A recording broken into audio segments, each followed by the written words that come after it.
Podcastirmãos.com.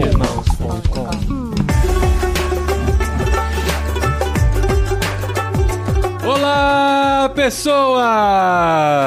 Podcastirmãos.com Jetlag entrando no ar. Eu sou o Paulinho e estou aqui com Gustavo Borges, que assim como o rei da Espanha no final do século XV, continua mandando gente pras Índias.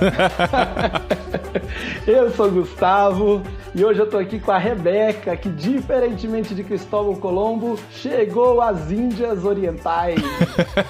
Eu sou Rebeca e eu estou aqui com o Paulinho, que quer ir para a Espanha para convencer o rei da Espanha para mandar mais gente para a Índia. Olha aí, deu certo!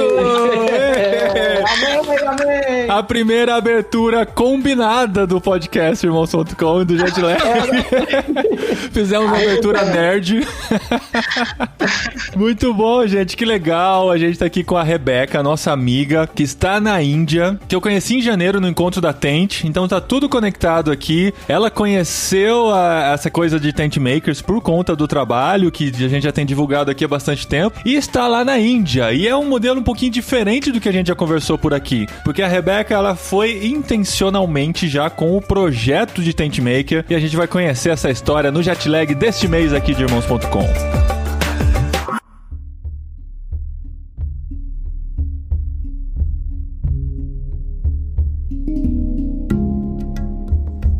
Eu me lembro de quando a gente recebeu você no Go Equipped, pouco mais de 2 anos atrás, com a cara toda animada, empolgada, quando viu todos os conceitos, chegou pra mim e falou: eu quero ir pra Índia, Deus tá me chamando pra ir pra Índia, a minha profissão é biomédica e eu não sei falar inglês, como que eu faço? Aí eu falei: beleza, brasileira típica essa aí, brasileira típica.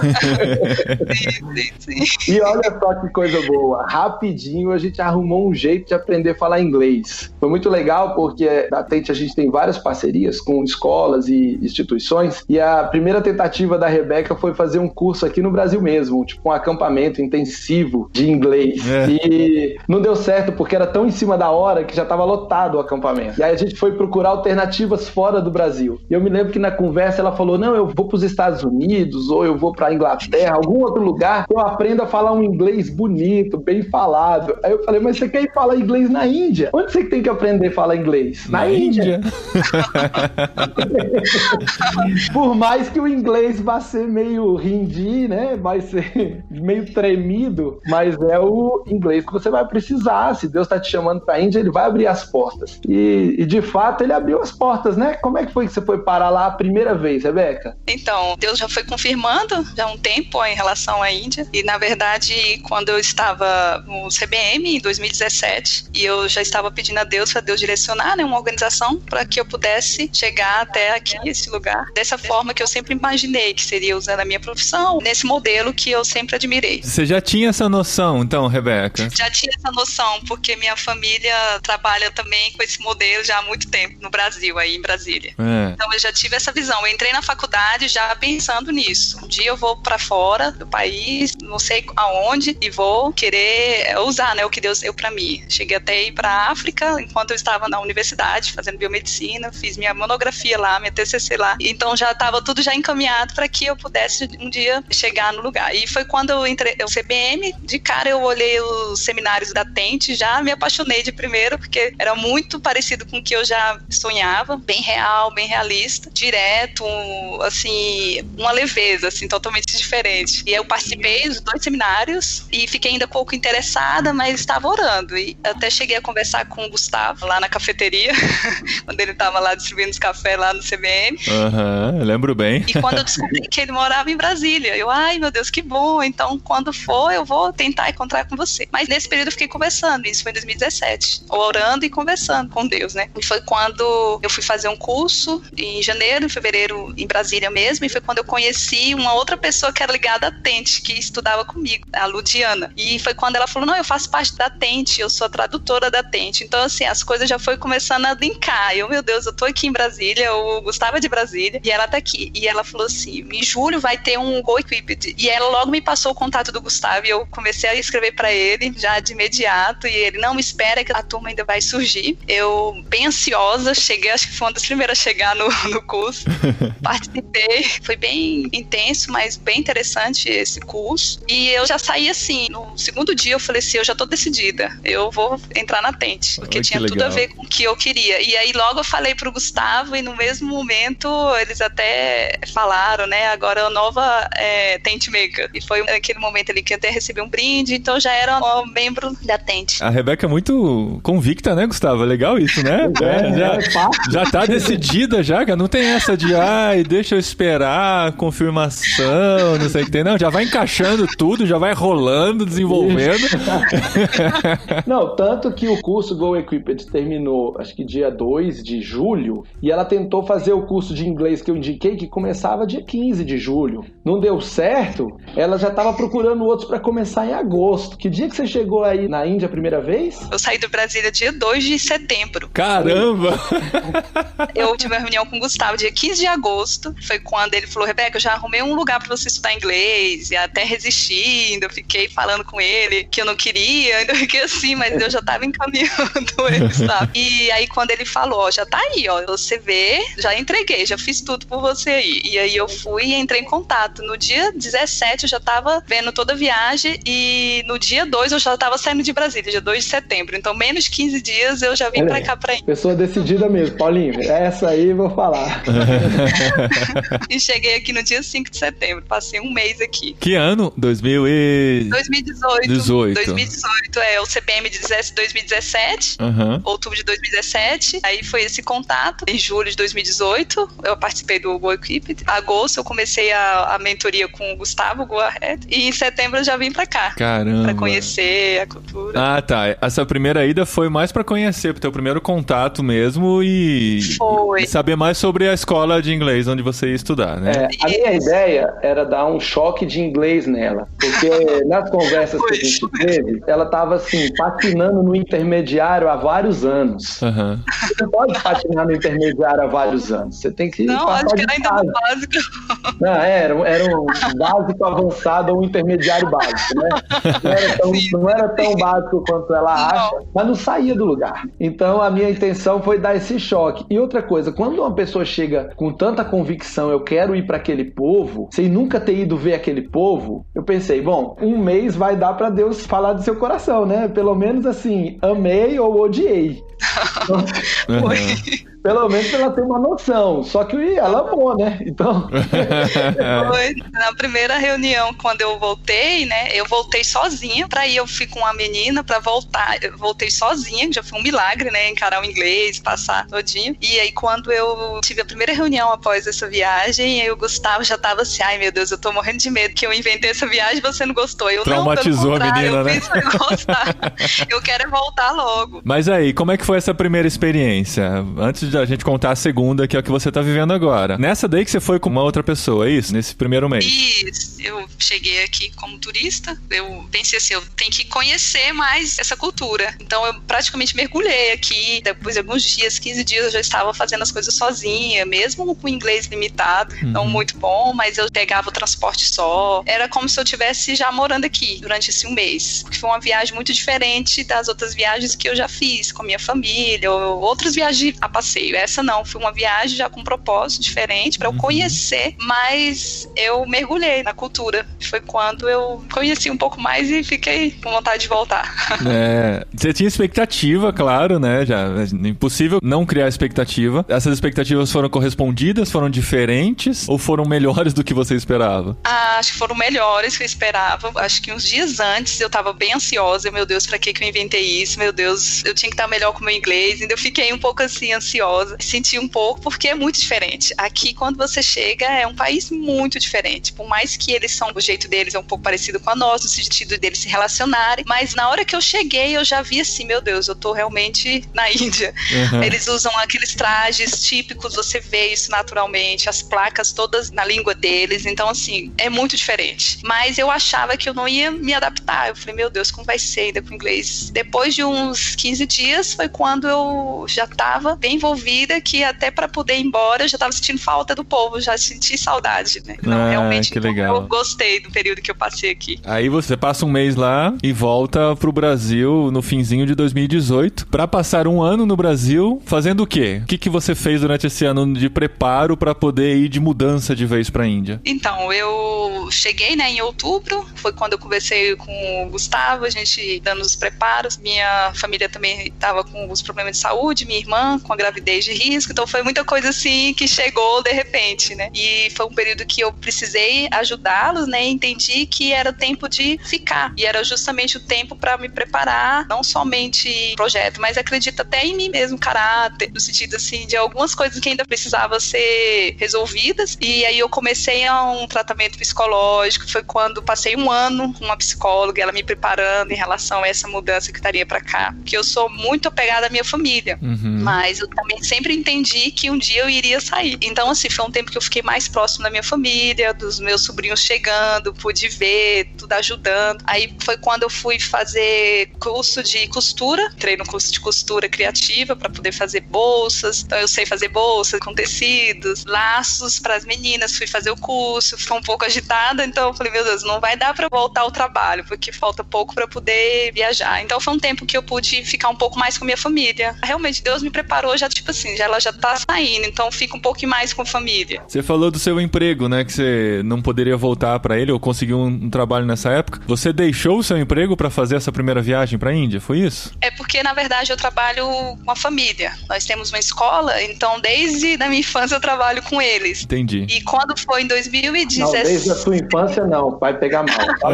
Desde muito nova. Nem não, cara. Não, meu, anos 80, mano, eu trabalhava com meu avô também desde os 7. Não, isso é 90, anos 90. Pra ver como que a geração é outra, né? Que a gente ralou. Então, assim, eu fui crescendo, né? Trabalhava em todas as áreas. E quando foi 2016, eu saí. Eu tava na coordenação da escola. Foi quando eu saí e treinei uma outra pessoa. Então, eu já tava me preparando já pra esse momento, né? É que você foi estudar uma outra profissão, né? Que não tinha nada a ver com a escola do seu pai, né? Dificilmente você iria trabalhar com aquilo na escola. Então, você já tinha em mente que não ia ser uma coisa pra sempre, né? Outra coisa que eu peguei da sua história, você ficou por um ano sendo acompanhada por uma psicóloga que te ajudou a se preparar emocionalmente pra essa mudança. É uma especialidade dessa psicóloga? Ela ajuda pessoas que vão mudar de país ou ela simplesmente pegou o seu caso e deu um jeito nele?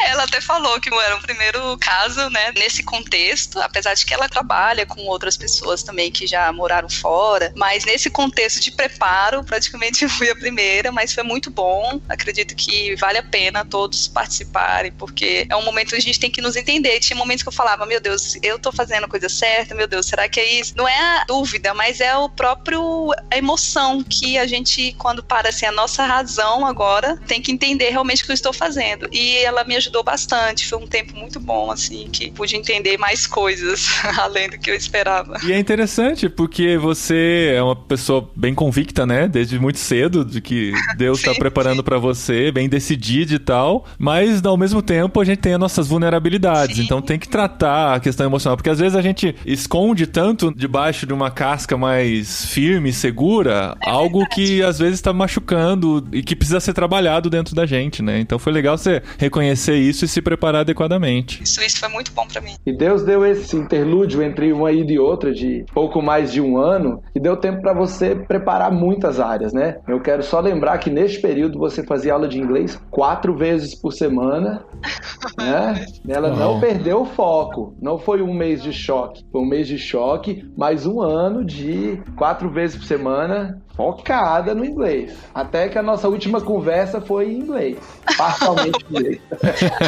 Eu tive que ter certeza que ela estava sabendo disso. É verdade. Isso foi bom porque, na verdade, eu nunca tive uma relação muito boa com o inglês. Acredito que a maioria dos brasileiros. Mas, assim, era como se fosse um trauma. E esse período que eu tive com esse meu professor aí no Brasil, em Brasília, ele trabalhou isso comigo. É como se fosse um psicólogo, um professor de inglês. Mais ou menos desse lado, assim. Pra eu poder gostar do inglês, poder tipo aquelas propagandas, assim, medo de dirigir, né? Venha comigo que eu te ajudo. Medo de mudar de país? Medo de não conseguir aprender? Desse jeito. Eu agradeço muito a ele, porque realmente foi desse jeito. Não foi, tipo, pra me enganar. Ele pegou do zero e foi, você é capaz, vamos. Mas porque eu tinha uns traumas no passado. Era algo realmente que eu não gostava. Eu gostava do espanhol, do inglês não.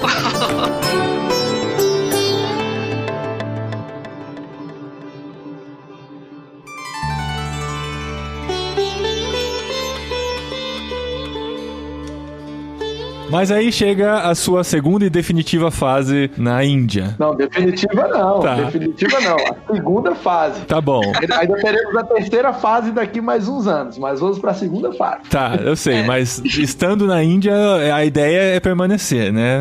A não ser que Deus mostre e encaminhe de outra forma. Mas agora você chegou na Índia pra continuar sua preparação. Isso é muito legal. Por isso que no começo eu disse que é um modelo um pouco diferente do que a gente já entrevistou. Várias pessoas se prepararam até para essa experiência, mas muita gente acabou caindo numa experiência transcultural e teve que se virar. E você se preparou, planejou desde muito cedo, teve condições de ter esse tempo de preparo antes de ir, e ainda na Índia continua se preparando, porque continua estudando e se capacitando para a próxima fase, né, que vem aí pela frente. Como é que foi chegar na Índia para morar? Eu sei que a primeira visita já foi pensando nisso, né, não foi uma simples visita de turismo, mas agora é meio que aquela assim, agora eu vim, não adianta ter crise, não adianta chorar, porque eu vim pra ficar. Sim, é verdade. Então, eu já estou conversando com o Gustavo, né, já estava decidida, e eu falei pra ele que iria vir nesse ano, início do ano, porque aqui as aulas começariam em fevereiro, e foi trabalhando, Deus foi encaixando tudo, a questão do visto, tudo foi muito tranquilo assim. Deus planejou tudo, que saiu tranquilo. No devido tempo. No devido tempo, e eu consegui chegar aqui antes da pandemia, então em fevereiro eu cheguei aqui, então isso prova que realmente Deus queria que eu estivesse aqui esse ano, nesse momento, porque muitas pessoas que planejaram vir, ou então em até outros lugares, não conseguiram ir. Eu conheço algumas pessoas assim também. A gente tem algumas informações. Eu também, o Paulinho. Já gravou os podcasts com uma moça que queria ir, não foi? Pra outro país da Europa, com o marido e os filhos, e aí não deu pra ir ainda. Esse marido sempre participa, inclusive, dos podcasts. Esse mesmo. Assim, por um lado, foi incrível você poder chegar antes da pandemia, mas por outro lado, foi o desafio de chegar às portas da pandemia, né? Foi. Ninguém sabia que a gente viveria o que a gente tá vivendo. Então, você tá nos países com a maior população do mundo, com o desafio incrível que é conter a pandemia num país assim, e tá tendo que lidar com a situação, né? De se adaptar, conhecer o país, conhecer a realidade, sem ter tanto contato. Você teve o quê? 1 mês de contato com pessoas, né? Isso, eu cheguei em fevereiro, né? Foi 1 mês, mas graças a Deus, pra minha primeira viagem me ajudou bastante. Eu até recomendo quem quiser ir pra outro país, seja o que for, morar, eu recomendo ir passar 1 mês, igual eu passei, porque me preparou bastante quando eu cheguei aqui. Eu já conhecia os esquemas, já sabia tudo, não precisei fazer muita coisa nova, tipo desesperador. Eu já sabia os caminhos, porque eu passei 1 mês aqui. Então isso me ajudou. Isso é uma dica que eu dou antes de você morar, né, em outro país. E ir com essa cabeça não de turista, né, mas a cabeça de quem vai morar, né, porque a realidade é completamente diferente. Completamente diferente. Quando eu cheguei, eu já senti diferente, porque eu falei assim, eu já não sou mais a turista, porque eu me encantava com as coisas, com as roupas, queria comprar tudo na primeira vez, tudo muito novo, tem muita coisa aqui, são lenços, as danças, tudo, a comida. E quando eu cheguei na segunda vez, então você já cai a ficha, e eu vou morar. Mas eu não senti tanto por conta desse preparo que eu tive antes. Mas mesmo assim, você vai pensando, nossa, agora eu vou ficar aqui. E aí foi quando eu comecei a lidar, né, com o meu dia a dia. Eu ia pra escola, normalmente, tinha contato com outras pessoas. Você tava morando sozinha já? Não, eu tava morando com uma outra pessoa, né? Devido à pandemia, eu usava o transporte aqui e o pessoal recomendou eu me mudar pra morar um pouco mais perto da escola, pra para evitar, porque realmente estava chegando, né, o vírus aqui. E então foi o desafio, foi quando eu morei com uma família indiana aqui, assim que chegou a pandemia. E na verdade eu mudei para lá sem saber que ia ter o lockdown, que ia fechar o país. Eu mudei uns 5 dias antes. Depois de 5 dias, o país foi fechado. Meu Deus do céu, agora pronto, já tô... Uau. Mas era uma mudança temporária? Você ia ficar só uns dias com eles? Era só uns dias até eu conseguir uma casa para eu morar sozinha perto da escola. Mas aí, com a pandemia, os planos foram todos frustrados. Na verdade, não tinha como você ver nada, porque que fechou tudo mesmo. No domingo, o primeiro-ministro só falou assim, não, tudo tá fechado. Então, na segunda-feira, começou. Foi no dia 22 de março, se eu não me engano. E foi severo, foi bem intenso. A gente não podia sair nada de casa. E eu, lá dentro da casa, eu já conhecia essa família. Bom também, porque eu já conhecia na primeira viagem. Então, não foi algo tão novo, mas como é um desafio você entrar na cultura, você morar, então foi um desafio pra mim. E é uma família cristã? Não, eles são muçulmanos. Cara, que desafio, porque assim, eu já morei na casa de uma outra família de brasileiros, aqui no Brasil, e cristãos, quando eu estudava, né? E mesmo assim, adaptar-se à cultura deles era difícil, né? Porque é uma cultura familiar diferente. Agora você se adaptar com uma família em outro país, completamente diferente do seu, de uma religião diferente da sua, durante um lockdown. E quanto tempo você acabou morando com eles? Quase 2 meses. Acho que faltava uns 5 dias pra completar 2 meses. Até você conseguir procurar um outro lugar, né? Não tinha como eu conseguir arrumar uma casa. Foi tudo assim, Deus conseguiu pra organizar pra mim. E aí ninguém da família saía, né, Rebeca? Tava em quarentena. Ninguém podia sair, era quarentena. Não era só ir lá pra dormir e comer, era ficar o dia inteiro. Não, era o dia inteiro. O dia inteiro, com a família inteira. E nem aula de inglês deu pra continuar nesse primeiro momento? Aí eles já iniciaram online. Aí foi um outro desafio, porque minha internet era muito pouquinho, 1.5 GB. Rapidinho acabava, tinha que concluir a aula com o WhatsApp, não era terrível. Quando começou, foi assim, um grande desafio pra mim, porque eu só usava do celular, eles não tinham Wi-Fi na casa. Então eu tinha que usar o celular e eu, meu Deus do céu, como que vai ser isso? Jesus. Mas Deus me ajudou e fortaleceu. Depois passou uns dias, o governo liberou as pessoas saírem pela manhã, tipo assim, de 8 às 10 pra fazer as compras. Nesse momento eu escapava, saía com uma brasileira e ia andar, porque eu não aguentava. Meu Deus, eu tenho que sair. Nossa. E quando eu cheguei aqui, a recomendação da escola foi a seguinte: você não deve ficar muito tempo em casa, não deve ficar trancada, porque você tem que socializar, o choque cultural, você tem que conhecer as pessoas, você tem que sair, você não pode ficar. Não pode ficar só com brasileiro, que não se adapta isso, a nada. Não pode ficar só com brasileiro, tem que tentar, você tem que provar outras comidas, sair, se divertir, pra você não entrar na questão do choque cultural. Você vai estar no choque cultural. Daí ia ficar 50 dias morando com uma família indiana sem ninguém poder sair de casa, nada te preparou, né? Não me preparou. Tudo que eu já tinha estudado antes, os livros que eu li, o que eles me falaram, foi tudo de água abaixo. Nada. Eu até falei assim, eu já sei agora, eu vou poder falar sobre isso para outras pessoas. Sim. Porque não tem nos livros isso. Isso não tem nada falando quando você chega. Porque só tinha 1 mês e 15 dias que eu tinha chegado aqui, quando o país fechou. E então, quando eu via a necessidade, meu Deus, eu tenho que sair. E aí a gente caminhava, a gente fazia caminhada. E foi quando eu comecei a animar um pouco mais, porque foi difícil. Você já tinha morado com eles já sabiam que você era cristã. Como é que foi esses 40 dias aí, 50 dias? Não pegou nenhum Ramadã, nem nada nesse período? Peguei o Ramadã. É, o pacote completo aí, ó. Você pegou o Ramadã morando lá? Morando com eles. Começou, acho que foi no dia... Foi em abril, se eu não me engano, foi dia 15. Eu peguei o Ramadã com eles, o início, tudo. Só que eles não são muito radicais, mas eles praticavam. Mas os vizinhos ao redor, assim, eu ficava ouvindo. Porque 4 da manhã eles acordavam para preparar comida. 3, 4 da manhã, e nas noites, meu Deus, eu não vou dormir. Não consigo dormir. Eles preparando a comida, porque eles comiam para poder ficar o dia todo. E entregava esse jejum no final da tarde, né? Antes do pôr do sol. Então eu vi isso tudinho. Tudo eu vivi com eles, mas ela preparava meu almoço, porque ela sabia que eu ia almoçar junto com o filhinho, então eu almoçava junto com eles, mas eu tive que participar de uma entrega de jejum com eles, fiquei lá com eles lá fazendo as orações, lá eu lá na mesa com eles, lá claro que orando, né? A experiência é legal. Foi um mergulho mesmo, assim, que Deus permitiu, que pra mim eu já tava assim, meu Deus, já tô ficando doida, mas valeu a pena, porque agora eu começo a entender mais a cultura, porque eu fiquei com uma família indiana, então tinha muitas coisas que eu falava, meu Deus do céu, é muito diferente da minha cultura. Agora você tá morando sozinha. Isso, na verdade a minha casa tá dentro de um lote de uma família indiana, mas é separado, então aqui tá tudo separado, eu moro sozinha, mas é no mesmo lote com outra família, só que eles são muito discretos, eles não me incomodam. Mas você já fez amizade com eles? Vocês conversam? Já me chamaram, eu tomo chá com ela direto, converso. Essa semana já me emprestou uns livros em inglês, pediu pra eu escolher lá os livros que eu quisesse ler. Já conversei com um filho que tá no exterior, em espanhol. Já tem muita coisa, assim. E eles também são uma família de posses aqui, só não sei dizer qual é a casta deles, mas eles são bem especiais, assim.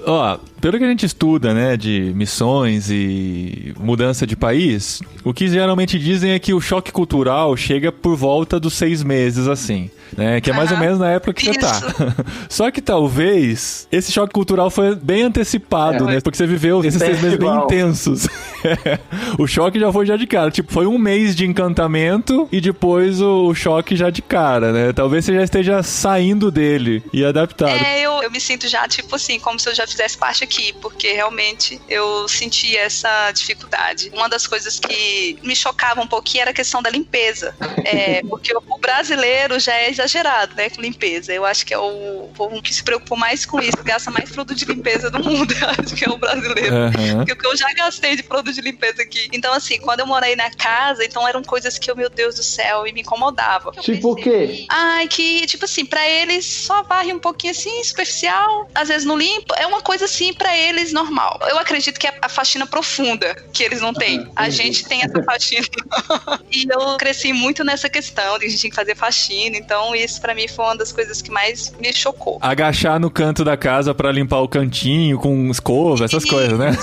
Isso, essas coisas, lavar o banheiro todos os dias, eles deveriam achar que eu era doida, que todo dia eu lavava o banheiro lá do quarto. Então, assim, acho que eles chocaram com as minhas atitudes, né, em relação à limpeza. Agora que eu estou nessa fase, eu começo a entender que, na verdade, eles limpam a casa. É porque nós é que temos um outro modelo. Então, pra mim, eu achava que eles não eram limpos, mas assim, eu vejo eles limpando, mas não é profundo igual a nós. Então, foram coisas que eu tive que começar a entender. Não, eu vou me acostumar, porque é o jeito deles, eles fazem assim. Outra questão também é que eles são muito de perguntar sobre a vida, eles perguntam tudo sobre sua vida. Se eu chegar aqui, eles vão perguntar a sua idade, já no primeiro momento, idade, tudo. E pra mim, eu sou um pouco mais discreta em relação a isso. Então, eu sentia também. Então, quando eu chegava, às vezes, com as compras, eu já queria saber o que eu tinha comprado. Então, assim, essas coisas já irritando. Eu, ai, Jesus, eu não posso estragar tudo aqui. Mas não foi fácil. Mas essas perguntas abrem também oportunidades de ter conversas mais profundas. Chegou a ter alguma oportunidade? Sim. Teve um momento que o esposo perguntou como era a nossa vida antes, né? Assim, desde o início. Aí eu tive a oportunidade para contar o testemunho do meu pai, que ele era alcoólatra, que ele bebia muito, que era difícil a nossa vida quando a gente era criança. E eu falei que depois que a gente aceitou Jesus, que nós conhecemos a Cristo, nossa vida foi transformada. E aí ele parou, ficou olhando assim, aí ele, nossa, que bom. Aí, e é um testemunho, porque realmente foi uma transformação. Um outro momento foi quando nós estávamos jantando e ele me perguntou, você tem certeza que você veio no momento certo? Porque ele já me conhecia em 2018. Por conta dessa pandemia, como que vai ser esses estudos? Aí eu falei, não, eu tenho certeza, porque se eu cheguei até aqui antes da pandemia, porque Deus queria que eu estivesse aqui. Aí ele também parou e não falou nada. E você ainda encontra com essa família depois que você parou de morar lá? Mantém o relacionamento, tudo bem? Sim, tudo bem. Quando eu mudei aqui, acredito que 1 semana ou 2 semanas, ela me liga, dizendo, porque onde eu moro aqui é tipo um condomínio, ela me ligou querendo entrar aqui, porque eles estavam fazendo uma caminhada e eles queriam me visitar. Então eles vieram me visitar de surpresa, e nesse dia, por acaso, eu tinha feito um bolo aqui, porque minha irmã no Brasil era aniversário dela, eu falei, vou fazer um bolo, fiz um bolo, mas demais. O bolo não era pra mim nem pra minha irmã, era pra eles. E aí eu tinha feito um brownie e tudo. E quando eles chegaram de surpresa, eu fui e recebi. Eles ficaram muito felizes. E assim, ficou as portas abertas, assim, que essa era a minha preocupação, meu Deus do céu, porque foram tantos desafios. E até hoje, toda semana eu vou lá pra casa dela. E aí tem esse momento de contato com o chai. E ela me convidou para almoçar, porque o filho tava com saudade de mim, porque eu brincava com ele lá. Então, assim, foi um tempo muito bom. Mesmo sabendo um grande desafio, mas Deus me preparou. Agora as aulas já voltaram a ser presenciais? Ou estão online Não, ainda continuam online. Mas o lockdown não tá tão agressivo como foi nos primeiros meses, né? Não, agora tá mais liberal, a gente pode sair, claro que com os cuidados, né? Tem que usar máscara, toda a questão da proteção, mas não tá não. Em junho nós tivemos um mês todo de lockdown todos os fins de semana. Então sábado e domingo a gente não podia sair, ninguém podia sair, tudo fechado. Mas agora não. Além da aula de inglês, você já começou a trabalhar aí ou participar de alguns projetos, salvo engano, com costura, não foi? Isso, algo que eu já tinha me preparado, né, o ano passado, então tenho dado um suporte, né, a esse projeto, né, é um trabalho, né, que tem em relação à costura com as meninas, ensinando, né, um ofício, uma profissão para elas, e as pessoas que estão à frente, né, cuidam disso, eu só dou um suporte por detrás. Elas já aprenderam a costurar, já estão fazendo, e agora nesse período estão produzindo máscaras, então está sendo bem interessante, porque já está entregando, já está tendo a venda, né, e aí eu tenho participado lá com alguma coisa que eu já aprendi o ano passado, essa questão de patchwork, essas coisas de ideia, aproveitar tecidos, porque aqui eles não têm muito essa noção de conscientização do meio ambiente, tudo, então tenho tentado ajudar nesse sentido, então a gente tem aproveitado o que tem sobrado, então é uma forma bem interessante, não só delas terem a postura, mas também entender a questão dos valores, a questão, a gente tem conversado com elas sobre como que é a vida em relação agora a essa questão da pandemia, é um tempo muito bom que eu tenho com elas, é uma vez por semana que eu vou e eu também pratico inglês. Ah, que legal.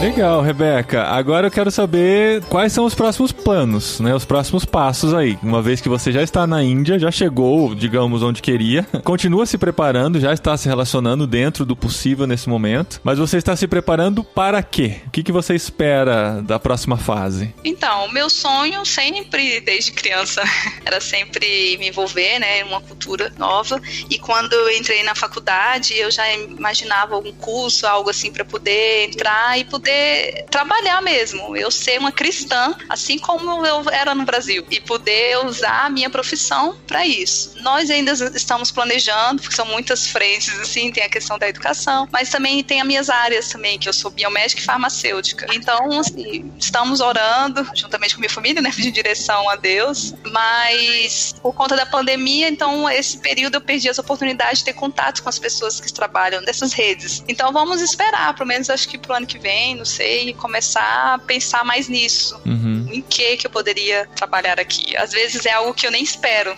que Deus faz assim, né? A gente estuda por algum curso e de repente eu vou fazer outra coisa que nem imagino. Mas eu sempre tive essa noção de usar o que Deus me deu, né, a minha profissão, para poder trabalhar, gerar empregos, não sei, estamos orando aí. Ah, que legal. O mais importante é você estar disposta, né? E isso você já demonstrou em toda essa sua história aí. Você está aí disposta para Deus e Deus vai te usar do jeito que Ele quiser e você vai permitir, né? Amém. Eu acredito que Deus está te preparando já há muitos anos. E Ele continua te preparando enquanto Ele já está te usando, da mesma forma que Ele faz conosco. Eu acho muito legal ver que você, tão decidida, você foi dando os passos e Deus foi providenciando cada passo no devido tempo. E você tem vivido intensamente esses momentos, olhando lá na frente, mas não deixando escapar. Eu acho que isso é muito valioso. Queria muito que a gente fizesse esse bate-papo, que a gente conversasse. Ainda estou me lembrando de algum jantar que você teve com uma casta chique. Eu não entendo direito como funcionam as castas na Índia, mas acho que vale a pena falar desse jantar, hein? Antes da gente terminar, queria saber sobre a comida, sobre como é que é comer com a mão e como é que é essa história de com uma casta top. Como que funciona? Então, aqui na Índia, né, o sistema de castas é bem forte. Então, quando entra aqui, você já sabe disso. Então, tem a casta que é a top, né, que é a primeira. Casta top. Então, eles É a pirâmide, então eles estão em cima. E assim vai até chegar os Dalits, que são os sem casta, na verdade. Casta. Né? Eles são sem casta. Então, é uma família que eu conheci antes do lockdown, junto com essa minha amiga que eu morava junto com ela. Ela me convidou, eu fui pra ela, na casa dela. Então, eu já tinha ido pro jantar 2 vezes na casa dela antes do lockdown. Quando começou a liberar agora, e ela sempre escrevia pra mim, essa pessoa desse jantar, escreveu pra mim. E aí foi quando ela marcou um jantar, queria nos ver, que já fazia tempo. Realmente, já tinha quase 5 meses que não nos víamos. E são bem agradáveis, pessoas assim, com a mente bem aberta, conhece o mundo inteiro, já viajou em todos os lugares. Quando você chega na casa e fala, meu Deus, eu não tô na Índia. Mas eu sei que eu tô na Índia porque eu sei que tem essa desigualdade, né? Então você vai ver essa diferença muito fácil. Mas é uma casa, assim, bem diferente, tudo. A comida, você não é totalmente indiana, as comidas já são mais tipo internacionais, é uma coisa de outro mundo. Usa talheres. Essa família, por seguir esse sistema de castas, eu acredito que não são muçulmanos. Não, eles são hindus, mas eles não são praticantes, eles falaram que eu sou nominal. Então, quando foi nesse último jantar, ela já nos conhecia já depois de 2 encontros, e a gente sempre tem umas conversas informais, conversas sobre a nossa vida, então ela sabe o que eu faço aqui, como que eu tenho a minha família, então a gente vai contando. E aí ela nos perguntou como nós nos tornamos cristãs. Em nenhum momento a gente usou nada disso. Simplesmente ela sabe que nós somos cristãs, mas nós não precisamos falar nada, simplesmente as nossas ações, as nossas atitudes, né? E aí foi quando a gente falou pra ela, né, como que foi esse momento. Então, assim, foi bem interessante, porque mostra que as pessoas, ela no caso dela, né, tava aberta pra poder ouvir um pouco mais da gente. E é uma família bem especial. Nós já estamos planejando ter um outro jantar, mas agora na casa dessa outra amiga, onde eu morava. Entendi. Logo eles vão aparecer aí na sua casa, hein, pra comer pelo menos um brigadeiro. Não, meu Deus, tem que me preparar aqui. Preparar brigadeiro, dar um jeito de fazer pão de queijo, sei lá, você se vira aí pra ser bem brasileiro. Brigadeiro eu já ofereci aqui pro pessoal, brigadeiro é mais fácil. E beijinho, que eles gostam muito. Muito bom, Rebeca. Legal demais conhecer a sua história e saber que ela está ainda sendo escrita, né, e acontecendo, que Deus está adiante. E essa sua disponibilidade em seguir o que Deus está conduzindo é muito legal e muito inspirador para todos nós que estamos ouvindo. E foi legal que o caminho dela, né, foi via CBM, chegou na Tente, fez Go Equipped, fez todos os cursos que a gente sempre divulga por aqui. Ela fez a jornada completa. Fez. Só não fez o Go Experience, porque o Go Experience é uma novidade né? que está sendo oferecida online. E eu estou ansioso, Gustavo, porque você prometeu que iria dar um desconto exclusivo para os ouvintes do Jetlag para o último Go Experience do ano. É verdade. Temos aí o desconto de 50% para os ouvintes do Jetlag. Aê! A próxima turma começa na primeira semana de outubro. As aulas vão ser às quartas-feiras, vai começar no dia 7 de outubro, então dá tempo de você que está ouvindo aí no primeiro dia da publicação deste episódio, entrar no site e fazer sua inscrição com o cupom JETLAG50. JETLAG50, 50% de desconto. JETLAG é com A, tá bom? Tem gente que acha que é com E de perna, não, é lag de atraso, né? Então é JETLAG com JETLAG 50, o numeral 50, e você consegue 50% de desconto. Esse cupom é para quantas pessoas, Gustavo? 15 pessoas. 15 pessoas. Aumentamos dessa vez. Olha, o outro era só 10. Rapaz, que legal. Primeiros ouvintes, da outra vez teve demanda, teve gente procurando quando já tinha acabado. Então vamos ter esse grupo especial de ouvintes do Jetlag. E o que é o Go Experience, Gustavo? Para quem está ouvindo pela primeira vez e não sabe. Bom, o Go Experience é uma série de seminários que traz para o nosso ouvinte histórias reais e uma introdução ao universo do fazedor de tendas, ao universo do cristão que, utilizando a sua profissão, os seus estudos ou os seus negócios, resolve levar o evangelho para outros países, para outras culturas. São 4 encontros de 2 horas que vão acontecer online às quartas-feiras à noite. Cada encontro é composto de testemunhos de fazedores de tendas, aulas com bases bíblicas sobre o tema e no final a gente tem um bate-papo onde a gente tira dúvidas e a gente tem um grupo que funciona durante o mês todo de conversa, de aprendizado. Ao final do mês a gente tem cupons de desconto especiais para aqueles que querem seguir na jornada, porque aí o Go Experience ele abre as portas para todos os outros programas da Tente, como a Rebeca fez, o Go Equipped, o Go Ahead, o Go Together. Agora a gente tem um novo programa também que a Rebeca não fez, que chegou depois, que é o Go Discover, sobre entender mais a sua profissão e como Deus tem te chamado para usá-la. Então temos aí vários programas e para o ano que vem estamos prevendo um Go Equipped em português ao vivo, offline aqui no Brasil. Aguardemos aí até o fim do ano para entender como vai desenrolar a pandemia, para que o pessoal autorize a gente fazer uma aglomeração de pelo menos umas 50 pessoas. Tá otimista, Gustavo. Até o fim do ano ter essa resposta, tá bem otimista. Não, pode ser que eu marque para novembro do ano que vem. Pode ser que já pode ter um culto com metade da capacidade aí, é só achar a cidade que tá deixando e a gente marca o Go de lá. Então, o link, né, para entrar, ou você clica no post aqui em irmãos.com ou entra em Tent, T-E-N-T, international.com/Brasil e lá você vai ter o link para fazer a inscrição para o Go Experience e usar o cupom JETLAG50, tá bom? Então a gente se vê no curso, vai ser bem legal, é o último do ano, então se você vai fazer, aproveite pra fazer já, porque depois temos que esperar por ano que vem. E aí já vai se planejando, faz igual a Rebeca, só vai, né? Eu tô indo desde quando era adolescente, eu queria ir, minha mãe, não, vai estudar primeiro, vai fazer uma faculdade, não. E ela sabiamente sabia, porque foi o tempo que eu estava me preparando. Era Exatamente. O tempo que Deus estava trabalhando. Eu fui trabalhar e aí chegou o momento. Oh, que legal. É o tempo certo. Muito bom, Rebeca, muito obrigado por participar com a gente. Eu agradeço e indico as pessoas a participarem do curso, vale a pena. Para onde você for, realmente é um bom preparo. Eu fui bem acompanhada, então, graças a Deus, porque Deus colocou no meu caminho. Eu não vim aqui, cheguei do zero, então eu vim preparada, graças a Deus. Muito bom.